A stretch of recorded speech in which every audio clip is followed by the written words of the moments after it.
يفقرني ديو ويس أيفقرنن نخاطنعو إلى إيا كمو جيرا كمان أبزي أديس مس متاهو كم زدلة كم زي اندابلة مساج أني أبزي كينا شح كلتا شح كسدرلو جميرة أنا تألم دي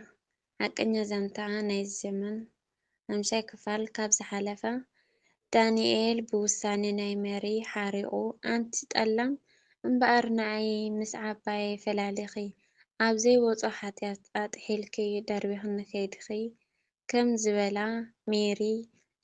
ኣብ ማዓስከር ምስ ኣተወት ንዳኒ ከረስዓኒ ይኽእል እዩ ኢላ ወዲ ከባቢኣ ዓርኪ ከም ዝሓዘት እቲ ዝሓዘቶ ኣንግሽ ድማ ፍቕሪ ገንዘባ እምበር ፍቕሪ ከም ዘይብሉ ምስ ኣስተውዓለትሉ ንኣዲስ ከይ ነገረቶ ከም ዘውመፀት ኣዲስ መፅያ ደው ኢላ ክትነግሮ ምስ በለት ድማ ብዙሕ ፀርፊ ኣውሪዱላ መሊሱ ድማ ኣብዚ ኢና በፂሕና ነርና ኣምሳይ ክፋል ይስዕብ መሊሱ ድማ ሽማ ፀዊዑ ሜሪ ንምንታይ ከምኡ ጌርኪ እንታይ ኮንኪ ዘይትነግርኒ በቃ ከምኡ ይሓይሽ ኢልኪ ኣነ ዝገርመኒ እዘን ናይ ሎሚ ኣዋልድ እኮ ክተፍቅራ ኣይርዳእካ ክትፀልኣ ኣይርዳእካ ንዓይስ ኣይተፍቅርንን ኢኺ ነይርኺ ምሽ መፃንሒ ክትጥቀምለይ ነይርኺ ኣንቲ ጠላም ኢሉ ዘረባ ዳንኤል ደጊምለይ ኣነ ግን ኣይጠለምክዎ በቃ ንግዚኡ ካብኡ ክርሕቕ እሞ ብድሕሪኡ የፍቅረኒ ድዩ ወይስ ኣየፍቅረንን ንኸፅንዖ ኢለ እየ ከምኡ ገይረ ከማን ኣብዚ ኣዲስ ምስ መፃኹ ከም ዝደልየ ከምዚ እንዳበለ ምስ ኣጨነቐኒ ኣብዚ ኮይነ ሽሕ ክልተ ሽሕ ክሰደሉ ጀሚረ ኣንግሽ ግን ምሳይ ፍቅሪ ዘይኮነ ፍቅሪ ገንዘበይ ከም ዝነበሮ እዩ በብቕሩብ ከበረሃለይ ጀሚሩ ክነግረካ ሓደ መዓልቲ ኣብቲ ናይ መወዳእታ ወርሐይ ምስ ኣኸለት ደው ኢሉ እንታይ ይብለኒ ክገርመካ ቃላቱ ኣይኮነን ኣብ ዓራት ኣብ እሾኽ እዮም ዘደቅሶ ገለ ነገር ክደሊ ከሎ ኣብኣ እንከለኹ ካብ ቃላቱ እየ ዝፈልጦ ነይረ ሕጂ ግን እንታይ ኢሉ እስኪ ወዲስኒ ሜሪዬ ኣትስዕምቲ እግሪ ካብታ ካብዛ ጎድነይ ትፍለይ ጨጉሩ ላዕለዋይን ታሕተዋይን ይዕንተ ተላጊቦም ኣይፈልጡን እዮም በቃ ደቃስ ኣብኒ ሜሪዬ ሕጅስ መሪርኒ እኮ ዝገበርኩ ገይረ ክመፅእ እየ ንኣዲስ ክመፅእ እንከለኹ ግን ምእንቲ ንዓኺ ክረክብ ኢለ እየ ክመፅእ ምክንያቱ ልበይ ምሳኺ እያ ዘላ ኢሉ ንዓይ ኣብ ካልእ ዓለም የእትዩ እንታይ ኢሉ እስኪ ኣበራቢሩኒ ሜሪዬ ሓወላ ደንጉኒ ክሳብ ዝመፀኒ እንተሃለየኪ ዝደለይ ይብለኒ እሞ ኣነ ከዓ ዋላ ሓንቲ ኣይነበረንን ዝነበራኒ እሪ ቁፅር ኣቢለ ነክራይ ገዛ ከፊለየን እየ ነይረ ኣታ ኣንግሸይ ኣይተኣምነንን ኢኻ ሳንቲም ዕወርቲ የብለይን ምስ በልኽዎ ዝበለኒ ዘረባ ብሓቂ ደቂ ሰባት ማዕረ ክንዲ ዜና ጨካናት ክሳብ ዝብል እየ ኮይነ ኣንግሽ ናይ መወዳእታ ረሳሕ ሰብ ምዃኑ ኣብታ ሰዓት እቲኣ እዩ ኩሉ በሪህለይ መፍጣረይ ክሳብ ዝፀልእ እዩ ፀሪፉኒ ኣብ ሂወተይ ሙሉእ ዘይርስዓ ዝፀረፈኒ ፀርፊ ግን ኣቲ ጋሕባ ጓልዛ ኮማሪት ኣነ ድኣ ፅቡቅ ገይራ እንደ ኣስተውዒለልኪ ንዓይ ከም መፃንሒ ትጥቀምለይ ከም ዝነበርኪ ሕጂ ግን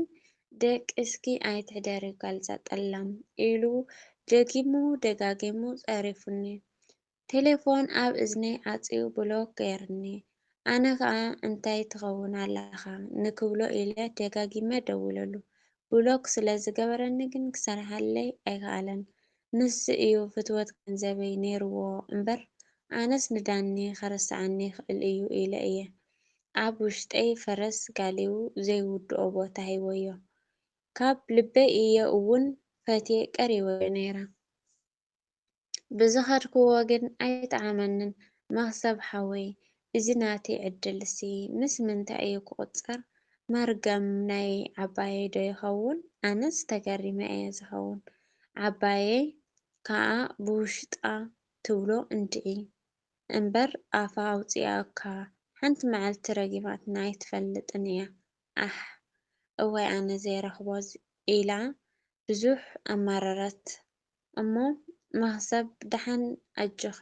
ሜርየ እስካ በልየ ቀፅሊ በልክዋ ሕጂ ማህሰብ ሓወይ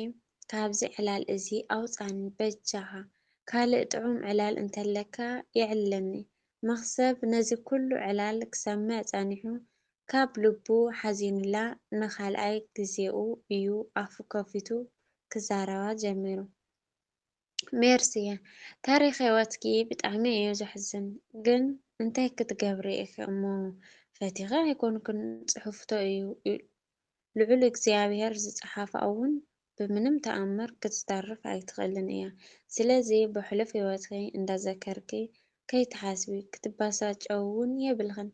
ካብ ሎሚ ሓድሽ ህይወት ንክትምስርቲ እየ ኣነ ዝምነየልኪ። ሕጂ እንታይ ተሓስቢ ኢሉ ሕቶ ምስ ሓተታ ሜርሲ ሕጂ ደኣ እንድዒ ግን ማህሰበይ ሓደ ሕቶ ክሓተካ ደለየ ግን ከዓ ተሰኪፈካ ምስ በለቶ ማህሰብ እንታይ ኮንኪ ተስካፍኒ ኣጅኺ ግልፂ ኮንኪ ሕተትኒ ኣነ ከዓ ንክምልሰልኪ ድልው ኣለኹ በላ እሞ ሜርሲ ማህሰበይ ብቴሌፎን ክሓተካ ደስ ኣይብለንን ፅባሕ ዝኾነ መደብ እንተዘይብልካ ብኣካል ንክንራኸብ ፈቃደኛ ዲኻ? ማህሰብ ፀገም የለን ኣነ ፈቃደኛ እየ ግን ብኣካል ምስ ረኸብክንከ ከይትፀልእኒክ ንዓኻ እየ እዚ ኩሉ ሚስጥረይ ከይሓባእኹ ዘርዚረ ነገረካ ኣይልኺ እስካ ከምዚ ትፀልእኒ ፕሮሚስ እተውለይ። ሜርሲ ኣጀኻ ኣነ ብስለት ኣተሓሳስባኻን ካብ ልቢ ስለ ዘድነቕኻን ዝፈተውኻን እየ ኩሉ እቲ ኣብ ውሽጠይ ኮይኑ ዝሳቀየኒ ዝነበረ ንማንም ሰብ ተዛሪበሉ ወይ የዕሊለሉ ዘይፈልጥ ንዓኻ ኣይፈልጠካ ኣየብለካ ከይሓባእኹ ኩሉ የዕሊለካ። ሕጂ ግን እዛ ቴሌፎን ረሲድ ክትዓፅወና እያ ማይ ሩካና ከንትንሰትያ ገንዘብ እያ ትቁሕም ዘላ ኢላቶ ቻው ኢሎም ተፋንዮም መሬት ወጊሓ ሰዓቱ ቁፀራ ኣኺሉ መክሰብ መክበሪ ሰብን ቆፀራን ስለ ዝነበረ ቅድሚ ሰዓቱ ኣብቲ ቦታ ቆፀራ ኮፍ ኢሉ ፀንሓ እሞ ሜርሲ ድማ ክዳና ኣፃዕድያ ንመክሰብ ክትረክብ ናብቲ ቦታ ቆፀራ ታኮ ጫማ መሊሳ ኮራዕ ኮራዕ እንዳበለት መፅያ ንመክሰብ ርኢ ምስ ኣበለቶ ገፃ ብሓንሳ ኣብርያ የማነይቲ ኢዳ